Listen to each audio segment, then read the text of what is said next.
Salam əziz şagirdlər və fizikanı öyrənmək istəyənlər. Bugünkü dərsimizdə biz sizinlə yeni mövzu olan sürət mövzusu ilə tanış olacağıq. Gəlin ilk öncə sürətin növləri ilə tanış olaq. İlk növbədə sürət iki növə malikdir. Yola görə sürət və yerdəyişməyə görə sürət. Yola görə sürət dedikdə, ümumiyyətlə gedilən yolun bu yola sərf olunan zamana nisbətinə deyilir. Yəni biz yola görə sürət hesablayarkən ilk növbədə gedilən yolu zamana bölməliyik və aldığımız nəticə bizim üçün yola görə sürət olacaq. Yola görə sürətin düsturu aşağıdakı kimi hesablanır. Yəni V bərabərdir S bölünsün T. Yəni burada S bizim üçün yol hesab olunur, T zaman, V də sürət hesab olunur. Əgər biz S-in üzərində heç bir ox şarjı qoymuruqsa, bu bizim üçün yol hesab olunur. Əgər ox şarjı qoysaydı, bu zaman yerdəyişmə hesab olunardı. Yola görə sürət V hərfi ilə işarə olunur. BSD vahidi, yəni beynəlxalq sistemdə vahidlərlə ifadəsi metr bölü saniyədir. Cihazı isə spidometrdir. Dedik ki, sürətin beynəlxalq sistemdə vahidlərlə ifadəsi metr bölü saniyədir. Lakin təbiətdə, yəni ki, məişətdə bir sıra sürət vahidlərindən də geniş istifadə olunur. Məsələn, kilometr saat, kilometr dəqiqə, santimetr saniyə. Yola görə sürət skalyar kəmiyyətdir. Ona görə də və skalyar kəmiyyət olduğuna görə yalnız ədədi qiymətə malikdir. Cihazı isə spidometr adlanan cihazla ölçülür. Keçək növbəti kəmiyyət yerdəyişməyə görə sürətə. Yerdəyişməyə görə sürət adından da göründüyü kimi bu zaman cismin yerdəyişməsinin zamana olan nisbəti kimi hesablanır. Düstur aşağıdakı kimi təyin olunur. V bərabərdir S bölünsün T.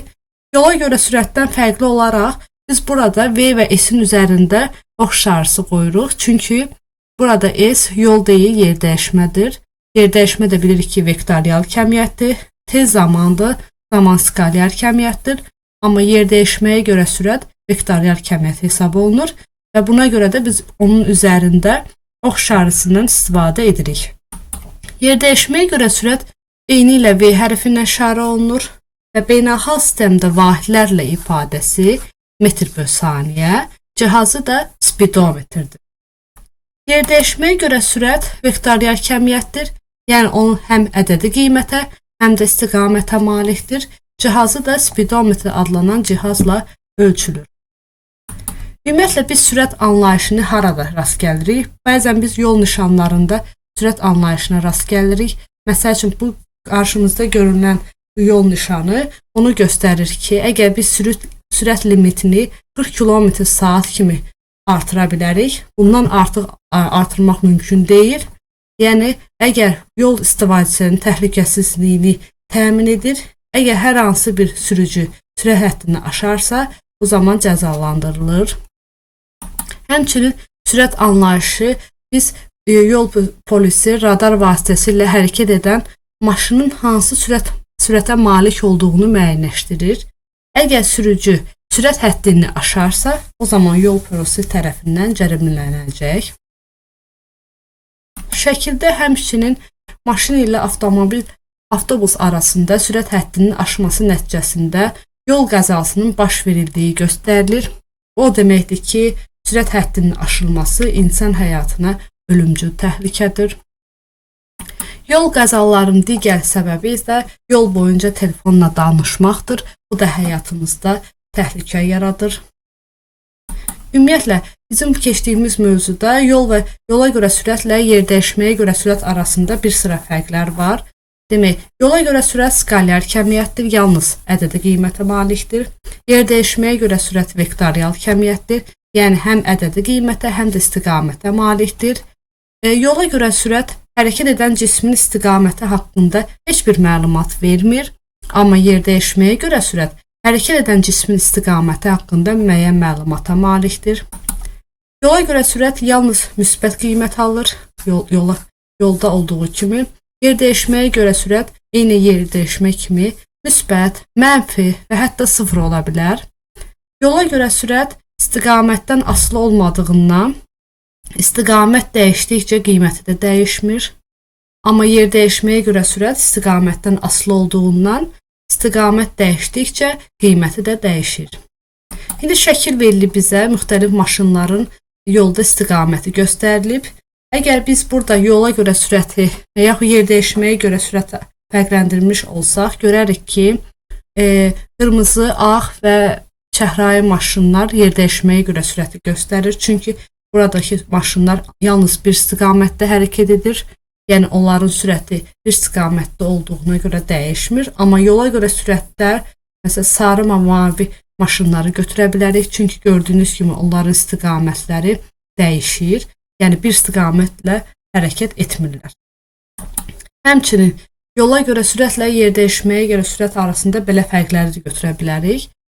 Yola görə sürət cismin nə qədər sürətlə hərəkət etdiyini göstərir. Məsəl üçün deyə bilərik ki, maşın 20 metr/saniyə sürətlə hərəkət edir. Amma yer dəyişməyə görə sürət cismin verilən istiqamətdəki sürətidir. Məsəl üçün, maşın şərqə doğru 20 metr/saniyə sürətlə hərəkət edir. Təbii ki, onun digər istiqamətlərdə sürəti daim dəyişəcək, yəni eyni qalmır. Ümumiyyətlə, bütün kəmiyyətləri bir yerə cəmləsək, yol, yer dəyişmə, zaman, yer dəyişməyə görə sürət, yola görə sürət haqqında belə bir düsturları almış olarıq. Ümumiyyətlə, keçdiyimiz dərslərdən belə nəticəyə gəlirik ki, yol S hərfinə işarə olunur, yer dəyişmə S üzərində ox işarəsinə işarə olunur, zaman T hərfinə işarə olunur, yer dəyişməyə görə sürət V hərfinə işarə olunur, yalnız üzərində ox işarəsini yazmalıyıq. Yola görə sürət də V hərfinə işarə olunur. Düsturlara qalsaq, yola görə sürət S bərabərdir V vur T, yer dəyişməyə görə sürət S üzərində ox işarəsi V vur T, zaman, yəni həmin düsturdan T-ni tapsaq, T bərabərdir S bölünsün V, yer dəyişməyə görə sürət V bərabərdir S bölünsün T, yəni mütləq üzərində ox işarəsi çəkməliyik. Yola görə sürət V bərabərdir S bölünsün T. Yol və yer dəyişmənin hər ikisinin vahidi metrdir, BSD vahidi, cihazlara da xəttkeşdir. Zamanın BSD vahidi saniyədir, cihazı saniyə ölçəndir. Yer dəyişməyə görə sürətlə yola görə sürətin də hər ikisinin vahidi metr/saniyə, cihazları isə spidometr adlanan cihazla ölçülür. Bu slaydda biz verilən sürətləri çevirmələrini öyrənəcəyik. Tutalım ki, bizə hər hansı bir 20 metr/saniyə sürət verilmişdir və bizdən soruşulur ki, bunu digər kəmiyyətlərə, digər vahidlərə çevirək. Məsəl üçün, kilometr saat. Bunun üçün ilk növbədə biz nə edirik? 20-ni olduğu kimi saxlayırıq, heç bir dəyişiklik etmirik. Kilometr saatı da sağ tərəfdə yazırıq və baxırıq əvvəlcə sürətə. Bizdən soruşulur, 1 metr neçə kilometrdir? Biz bilirik ki, 1 metr 1000-1 kilometrdir. Ona görə sürətdə 1000-1 yazırıq. Sonra digər məxrəcə baxırıq. Bir tərəfdə saniyədir, digər tərəfdə saat. Bizdən soruşulur, bəs 1 saniyə neçə saatdır? Biz bilirik ki, 1 saniyə 3600-1 saatdır. Bu zaman hesablama aparsaq, görərik ki, biz artıq 3600-1000-in yerini dəyişməli olacaq. Çünki bölən zaman sürət və məxrəcin yeri dəyişilir. Və 3600 sürətdə, 1000 isə məxrəcdə olacaq. İxtisar isə görərik ki, cavab 72 km saata bərabərdir. Beləliklə, biz bu slaydda metr/saniyənin necə kilometr saata çevrildiyini öyrənmiş olduq. Növbəti slaydda bizdə hər hansı bir sürətin, məsəl üçün, kilometr saatın metr/saniyəyə çevrilmə qaydası göstərilmişdir. Burada da eyni ilə rəqəmi olduğu kimi saxlayıram, yəni 36 olduğu kimi qalır. Və yenə də sağ tərəfdə metr/saniyəni qeyd edirəm. Sonra fikirləşirəm, sürətlərə baxıram ilk növbədə. Fikirləşirəm, 1 kilometr neçə metrdir? Biz bilirik ki, 1 kilometr 1000 metrdir, yazıram sürətdə 1000 metr. Sonra baxıram məxrəcə, 1 saat neçə saniyədir? Biz bilirik ki, 1 saat 3600 saniyədir. Yenə də burada ixtisar aparsa, 36 vur 10, 36-ya bölmüş olarıq. 36'lar da ixtisar getdiyinə görə cavab 10 metr/saniyə edəcək. Yenə də biz bu slaydda kilometr saatın metr/saniyə necə çevrildiyini öyrəndik. Növbəti slaydda biz verilmiş sürətləri əsas vahidlə ifadə edəcəyik. Bilirik ki, sürətin əsas vahidi metr/saniyədir. Ona görə də verilənləri biz metr/saniyəyə çevirməliyik. Bunun üçün ilk növbədə verilən rəqəmi olduğu kimi saxlayırıq, dəymirik. Sonra sağ tərəfində biz kəsir xətti çəkirik. Kəsir xəttinə baxırıq. Bir tərəfdə kilometr verilib, bir tərəfdə metr verilib. Fikirləşirik, 1 kilometr neçə metrdir? Bilirik ki, 1 kilometr 1000 metrdir. Ona görə sürətdən 1000 yazıram. Sonra məxrəcə baxıram. Bir tərəfdə saatdır, bir tərəfdə saniyədir. Fikirləşirik, 1 saat neçə saniyədir? Bilirik ki, 3600-dür. Ona görə yazıram 3600. Sonra adi qaydada hesablama aparıram, ixtisar aparıram. Sıfırlar ixtisar gedir. 72 ilə 36 da ixtisar getsə, cavab 20 metr bölü saniyə alınır. Keçək digər tapşırığa 60 metr bölü dəqiqəni metr bölü saniyə çevrilməsinə. Yenə də burada rəqəmi olduğu kimi saxlayıram, heç bir dəyişiklik etmirəm. Kəsir xətti çəkirəm və sürətlərə baxıram. Bir tərəfdə metr yazılıb, bir tərəfdə də metr yazılıb. Belə çıxır ki, metrə çevirmək lazım deyil. Ona görə sürətdə 1 yazıram. Sonra məxrəcə baxıram. Bir tərəfdə dəqiqədir, bir tərəfdə isə saniyədir. Fikirləşirəm, 1 dəqiqə neçə saniyədir? Bilirik ki, 1 dəqiqə 60 saniyədir. Yenə də ixtisar etsək, görərik ki, cavab 1 edir. Keçək növbəti tapşırığa 360 metr bölü saatı metr bölü saniyəyə çevirək. Yenə də rəqəmi dəymirəm, saxlayıram. Sonra kəsir xətti çəkirəm. Əvvəlcə sürətlərə baxıram. Bir tərəfdə metrdir, bir tərəfdə metrdir. Yəni eyni metr olduğuna görə, vahid olduğuna görə heç bir dəyişiklik etmirəm. 1 yazıram. Məxrəclərə baxsam, bir tərəfdə saatdır, digər tərəfdə saniyədir. Bu zaman fikirləşirəm. 1 saat neçə saniyədir? Bilirəm ki, 1 saat 3600 saniyədir. İxtisar eləsəm, görərəm ki, məxrəcdə 10 qalır. O cavab eləyəcək 0,1. Bax, bu şəkildə məsələni həll etmiş olduq. Demək, bu slaydda biz çevirmə qaydasını öyrəndik. Həm kilometrdən saata, həm metr bölü saniyədən digər vahidlərə çevrilməsini öyrəndik. Bunların necə aparıldığını, hansı mərhələlərlə hesablandığını biz bu slaydda öyrənmiş olduq. Keçək digər tapşırığa. Digər tapşırıqda bizə şəkil verilmişdir. Deyilir ki, sınaqdan keçirilən robot əvvəlcə A nöqtəsindən 240 metr düz xətt üzrə, sonra isə radiusu 42 metr olan yarım çevrə üzrə hərəkət edərək B nöqtəsinə çatır. Sonra o B nöqtəsindən düz xətt üzrə A nöqtəsinə qayıdır. Bütün yola 50 dəqiqə vaxt sərf edir və robotun biz burada yola görə sürətini tapmalıyıq, həm də yer dəyişməyə görə sürətini hesablamalıyıq. Gəlin hesablayaq. İlk növbədə biz verilənləri qeyd etməliyik ki, bizə nələr verilib. Əvvəlcə yola görə sürəti tapmamışdan əvvəl biz yolu tapaq. Yol bilirik ki, S hərfindən işarə edirik və yaxud L hərfindən də işarə edə bilərik. Hesablayaq. Yola görə sürəti təyin etmək istəyiriksə, biz burada gedilən trayektoriyanın uzunluğunu tam şəkildə təyin etməliyik. Biz əvvəlcə görürük ki, cisim 240 metr yol gedib, ona görə 240 gəlir, yazıram. Sonra burada hesablayanda görürəm ki, yarım çevrə gedib. Yarım çevrənin getdiyi, ümumiyyətlə biz bilirik ki, əvvəlki dərslərimizdən də öyrənmişik ki, çevrənin uzunluğu L bərabərdir 2πr-dir. Hesablamadan öyrənmişdik. Lakin bizim robot burada tam çevrə deyil, yarım çevrə getdiyinə görə bizim düstur πr formasında olacaq. Pi 3-dür. Radius da 42'dir. Sonra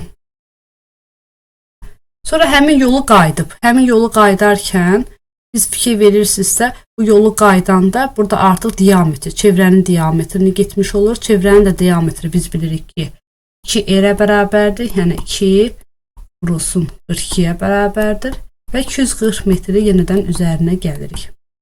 Burada hesablayırıq. Hesablasaq görək nə alarıq? Bizdə 2 dənə 240 var, yəni 480 və 5 dənə 42 var. Hesablayaq.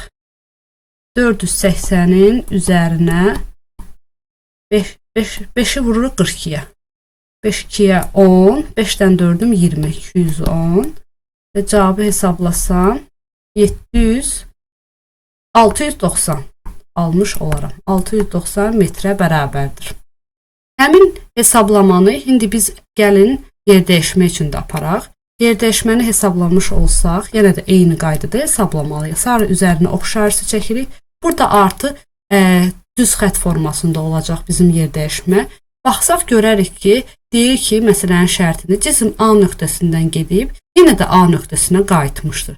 Bu zaman biz bilirik ki, əgər cisim başladığı nöqtəyə qayıdırsa, bu zaman onun yer dəyişməsi sıfıra bərabər olacaq. Heç bir hesablama aparmırıq. Tapmalı yola görə sürəti, yəni V bərabərdir sual. Bir də yer dəyişməyə görə sürəti. V üzərində oxşarsı bərabərdir sual. İndi həll hissəsində biz gəlin hesablamanı aparaq. Yola görə sürət bilirik ki, V bərabərdir L və yaxud S bölünsün T. Biz S-i bayaq tapdıq, 690. 690-ı zamana bölməliyik. Zaman bizdə 50 dəqiqədir. Gəlin zamanı da çevirək. Zaman bizdə 50 dəqiqə verilib. 50 dəqiqə də saniyə çevirsək, görərik ki, 50-ni 60-a vurmalıyıq. 50-ni də 60-a vuranda 3000 saniyədir. Yəni biz 690-ı 3000-ə bölməliyik. Bölsək görərik ki, 69 məxrəcdə qalır. 200-də 69 sürətdə, məxrəcdə isə 300 qalır. Bu zaman ixtisar etmiş olsaq, onda görərik ki, 23, onda 0,23 metr bölünsün saniyə. Amma biz yer dəyişməyə görə sürəti hesablamış olsaq, yer dəyişməyə görə sürət eyni ilə V üzərində oxşarsı, S üzərində oxşarsı bölünsün zaman olar. Bu zaman yer dəyişmə sıfıra bərabər olduğuna görə bizdə yer dəyişməyə görə sürət də sıfıra bərabər olmuş olacaq. Deməli, biz bu məsələdə sizinlə yolu hesabladıq, cismin getdiyi yolu hesabladıq, eyni zamanda cismin yer dəyişməsini hesabladıq, zamanı verilənlərə daxil etdik və orada çevirmə apardıq, yəni dəqiqəni saniyə çevirdik. Sonra tapmalı hissəsində bizə verilən kəmiyyətlərin işarəsini qeyd etdik, yəni bizdən soruşulan kəmiyyətlərin işarəsini qeyd etdik. Həll hissəsində isə biz artıq bizdən soruşulan kəmiyyətlərin düsturunu yazdıq və verilənləri həmin düsturda qoyduq. Qoyaraq hesablamanı aparıb cavabları aldıq. Demək, ümumiyyətlə biz bu dərsimizdə sizinlə yola görə sürəti və yer dəyişmə görə sürət arasındakı fərqli xüsusiyyətlərini öyrəndik. Həmçinin onun oxşar xüsusiyyətlərini öyrəndik və yola görə sürətin və yer dəyişməyə görə sürətin necə hesablandığını bir daha məsələlər vasitəsilə öyrənmiş olduq. Demək, öyrəndik. Həmçinin sürətin, ümumiyyətlə sürət vahidləri arasında çevirmələri hesablanmasını öyrəndik. Növbəti dərsdə görüşərik. Sağ olun.